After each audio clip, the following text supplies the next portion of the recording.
What happens when the people who solve crimes become the ones committing them? Today, we're diving into the dark side of law enforcement, exposing for true crime scene investigators who crossed the line and became murderers themselves. First up, Stephen Rios. He was a trusted forensic technician in California.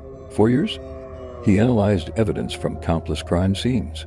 But behind the badge, a monster was hiding. In 1993, he brutally murdered a college student, leaving behind a crime scene he was uniquely skilled at contaminating.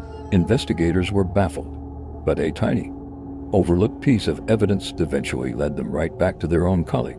It was a chilling betrayal of trust. Think that's shocking? Wait until you hear about our next case. It's even more twisted. Next, we have Patricia Stallings. Her story is a tragic one.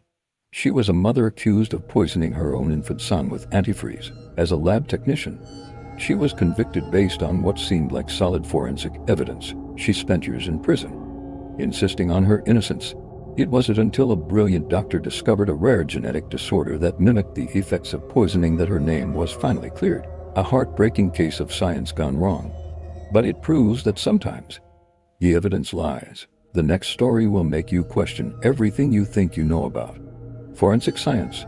Let's talk about David Kaczynski. While not an investigator himself, his story is deeply tied to forensic work. He suspected his own brother, Ted Kaczynski, was the infamous Unabomber. He painstakingly compared his brother's old writings to the Unabomber's manifesto, essentially conducting his own linguistic forensic analysis. His decision to turn in his own brother was agonizing, but it ultimately stopped a decades-long reign of terror and saved countless lives.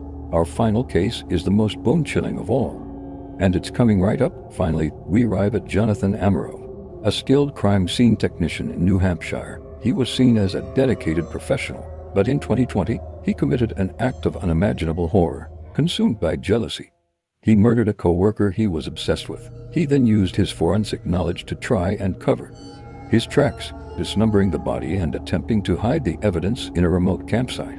His own colleagues had to process the gruesome scene he created. It's a terrifying reminder that even those who walk among evidence can leave the darkest traces. The truth is often buried, but it never truly stays hidden. Thanks for watching.